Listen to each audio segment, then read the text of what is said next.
câmera escondida em sua casa. E por um truque aí no estúdio, eles colocam você sobre a minha mão. Nós todos nos reconheceríamos. Sabe por quê? Embora miniatura, você está em proporção. Os ângulos são mantidos e as medidas são diretamente proporcionais. A ciência e as artes há muito tempo aprenderam a ler a natureza nesta proporção. No século V a.C., os gregos desenvolveram esta medida. Veja este livro. Esta capa é um retângulo. Ele poderia ser muito fino. Ele poderia ser muito gordo. Não, ele é bem proporcionado. Quando ele é agradável à vista, eles perceberam que o comprimento, a largura e a diferença estão numa proporção. Chamaram o número para o qual converge o valor dessa proporção de número de ouro, número áureo.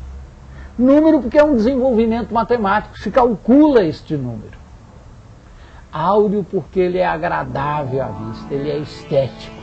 É a arte e a matemática, novamente juntas.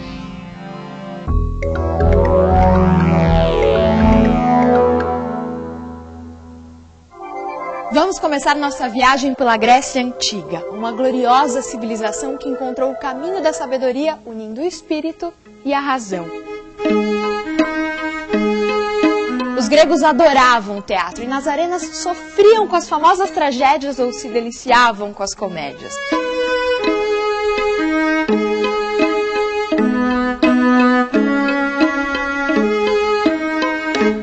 Nas ruas da Grécia, mestres e discípulos discutiam conceitos de filosofia, história, matemática e ciências. Nas artes, a Grécia teve grandes escultores e arquitetos que fizeram obras incríveis.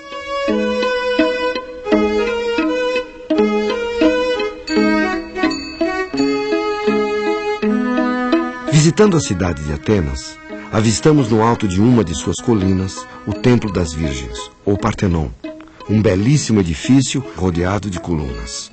Péricles, o chefe político de Atenas, contratou um dos maiores escultores da Grécia, Fídias, para dirigir pessoalmente a construção do Partenon. Mas afinal, o que isso tudo tem a ver com a matemática? A resposta está nas medidas do Partenon. A fachada do templo é um retângulo em que o lado maior, dividido pelo lado menor, é igual à divisão entre o lado menor e a diferença entre o lado maior e o menor.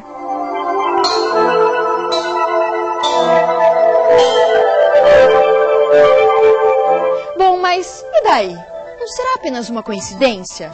Não, os gregos não usaram essas medidas ao acaso. Eles consideravam muito mais harmonioso, bonito e agradável de se ver os retângulos que tinham essa proporção, que é conhecida como proporção áurea ou proporção de ouro. Ainda hoje, artistas e arquitetos, intuitivamente, sabem que objetos com essa proporção são os mais agradáveis esteticamente. O número de ouro está presente em incontáveis obras de arte e monumentos arquitetônicos.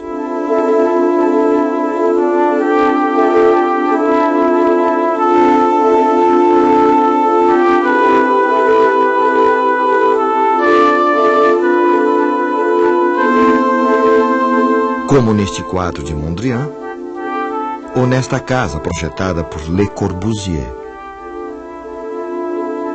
Mas está presente também no pentagrama, símbolo da seita religiosa criada pelo filósofo e matemático Pitágoras. Os pitagóricos se encantavam com o fato de que, ligando-se às pontas da estrela por meio de linhas, obtém-se um pentágono.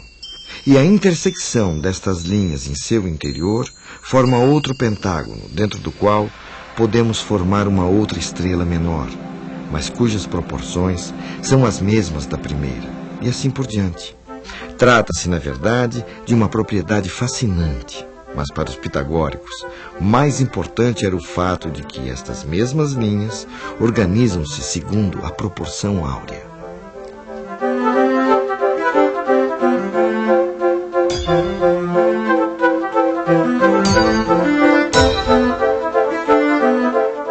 O critério estético que os gregos criaram virou um padrão para diversas civilizações e se consolidou ao longo do tempo. Vamos por volta do ano 1500. Antes mesmo do Brasil ser descoberto pelos portugueses, lá na Europa ganhava força um movimento chamado de Renascimento, que buscava de forma intencional retomar os valores estéticos da Grécia Antiga.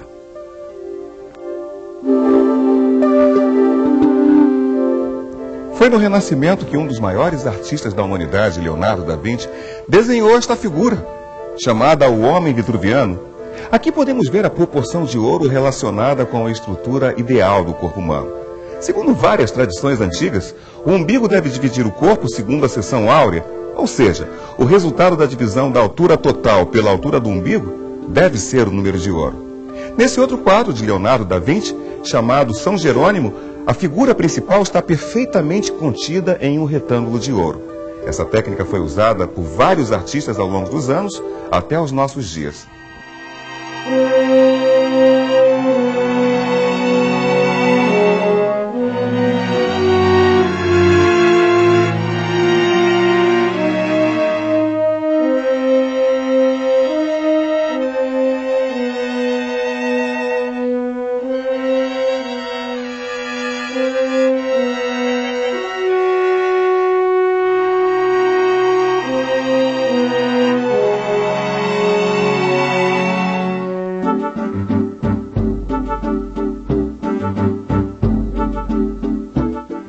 No Brasil, Portinari tem em seus quadros um senso de composição decorrente de um grande conhecimento da proporção áurea. Entretanto, o artista soube usar a perspectiva e a proporção de maneira própria, sem seguir as normas como uma receita. Neste quadro, as linhas da composição conduzem o nosso olhar para este ponto, onde encontramos apenas mais um dos trabalhadores. Numa composição clássica, neste lugar, estaria a figura de maior carga simbólica ou hierárquica da pintura. Aqui encontramos apenas mais um dos trabalhadores e nem seu rosto podemos ver. É uma maneira de usar a proporção com outra finalidade. Para o pintor, nesse cafezal, a figura central é apenas mais um entre tantos trabalhadores. É um quadro do modernismo, mas que se utiliza de instrumentos clássicos e do Renascimento italiano. Na década de 50, o artista romeno-francês Samson Flexor também se dedicou aos estudos da proporção áurea, que marcou fortemente seu trabalho. Partindo das representações figurativas do início de sua carreira, aderiu ao movimento da abstração geométrica e buscou tornar visíveis pensamentos abstratos através do uso de modelos matemáticos em suas pinturas. Flexor quis unir a qualidade puramente pictórica a uma paixão por uma ordem rigorosa. Soube aliar em seu trabalho elementos da sabedoria clássica à ousadia da abstração moderna, tornando-se um dos principais introdutores da arte abstrata no Brasil.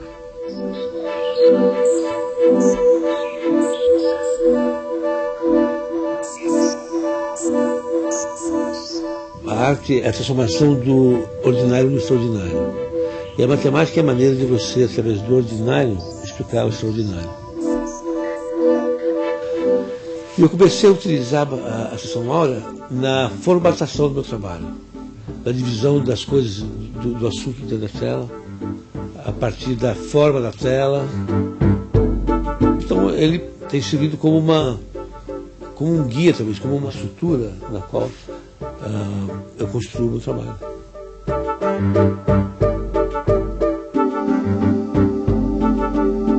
Arquitetos e pintores usaram essas proporções ao longo dos anos, mas ninguém consegue explicar o que as faz tão atraentes e harmoniosas. Ensinadas nas escolas de belas artes do mundo todo após o Renascimento, a proporção áurea foi aos poucos se tornando repetitiva e árida, o que fez as escolas modernas procurarem outras formas de proporção.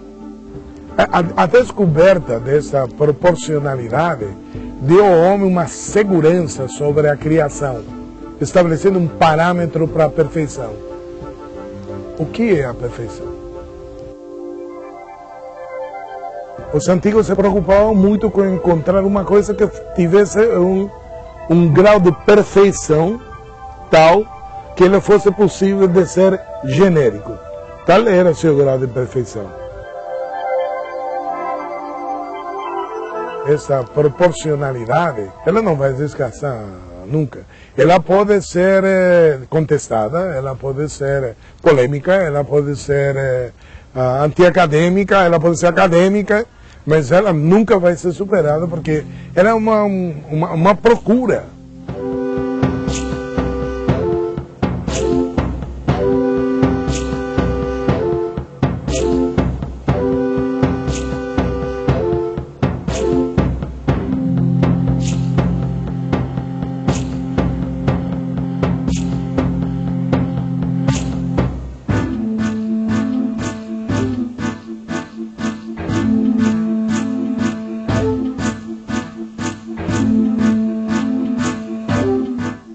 Até nas tribos mais primitivas, você encontra um uso para a proporção, não na consciência geométrica da Grécia, mas absolutamente na especulação plástico-estética da sua produção artesanal. Os índios têm na representação das ondas, das águas. Dá a impressão de que o homem tem em si, de per si, uma situação de necessidade desta aceitação.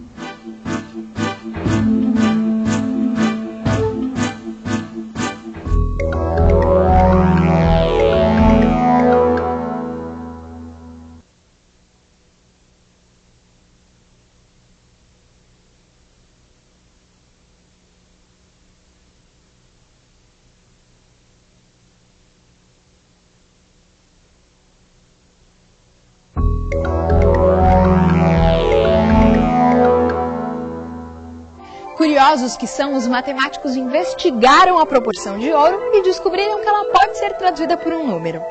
É o número de ouro, que foi batizado com a letra grega Φ e vale aproximadamente 1,6180. O que o número de ouro tem a ver com a vida da gente? Vamos continuar nossa viagem e conhecer a história de um outro Leonardo, Leonardo Fibonacci, que viveu por volta do ano 1200. Leonardo nasceu em Pisa e era filho de um comerciante italiano chamado Bonaccio.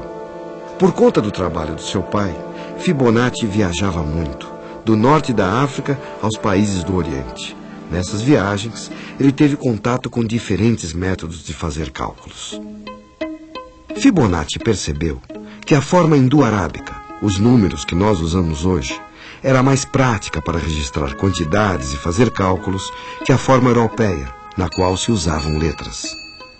Fibonacci escreveu um livro em que explicava o uso dos novos numerais e alguns métodos de cálculo.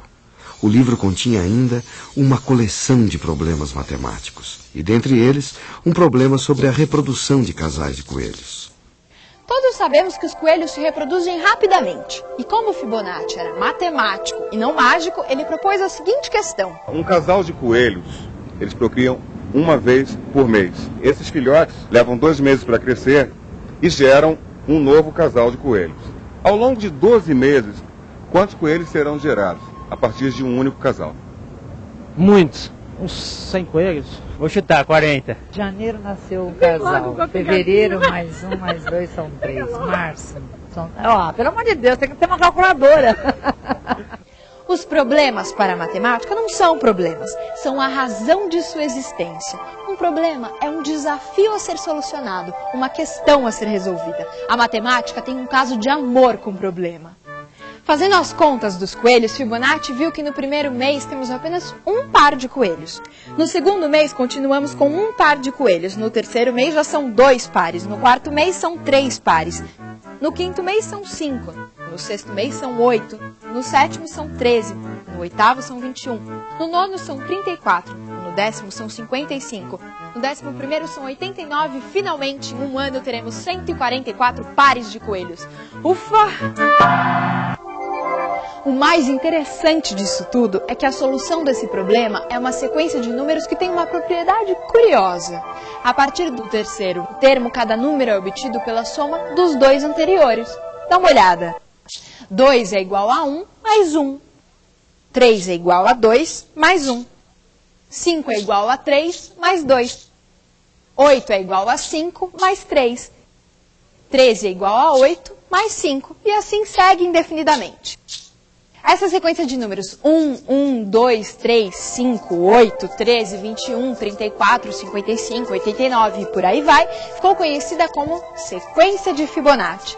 Bom, aqui tem um fato muito curioso. Se pegarmos os números da sequência de Fibonacci, a partir do segundo número, e dividirmos pela própria sequência de Fibonacci, a partir do primeiro número, vamos obter valores que convergem para o número 1,6180, ou seja, o número de ouro.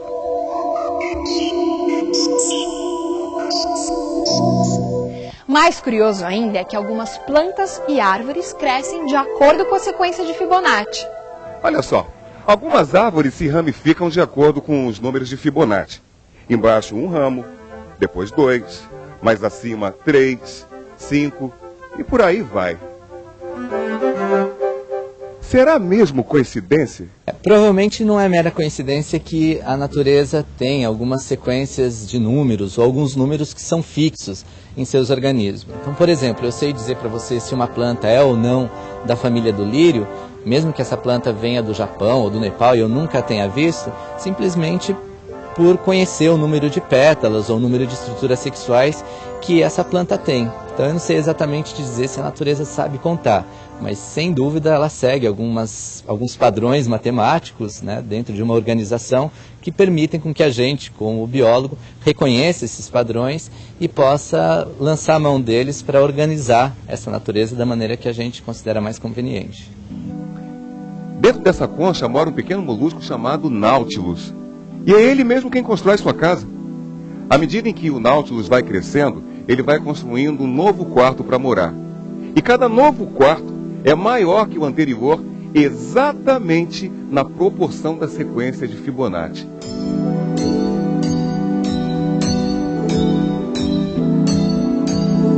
A espiral da concha do Nautilus tem uma propriedade interessante. Se tomarmos qualquer uma das câmaras e ampliarmos, ela vai se encaixar perfeitamente na câmara seguinte.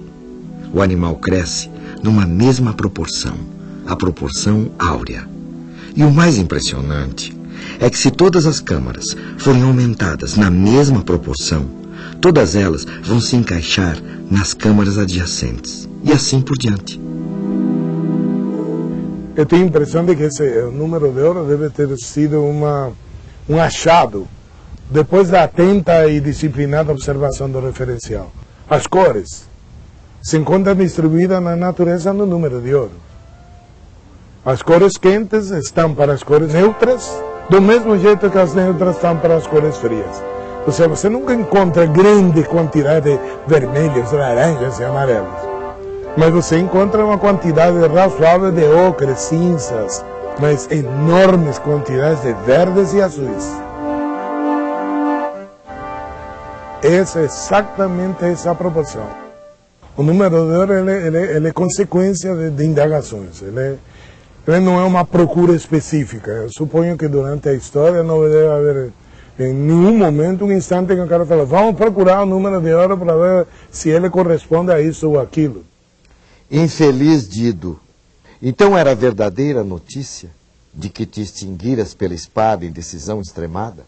Na poesia também existem relações matemáticas. Pelos astros, juro.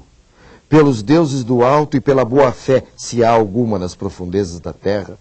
Esses versos contam as andanças de um herói de Troia e foram escritos por Virgílio, um poeta romano que viveu no século I a.C.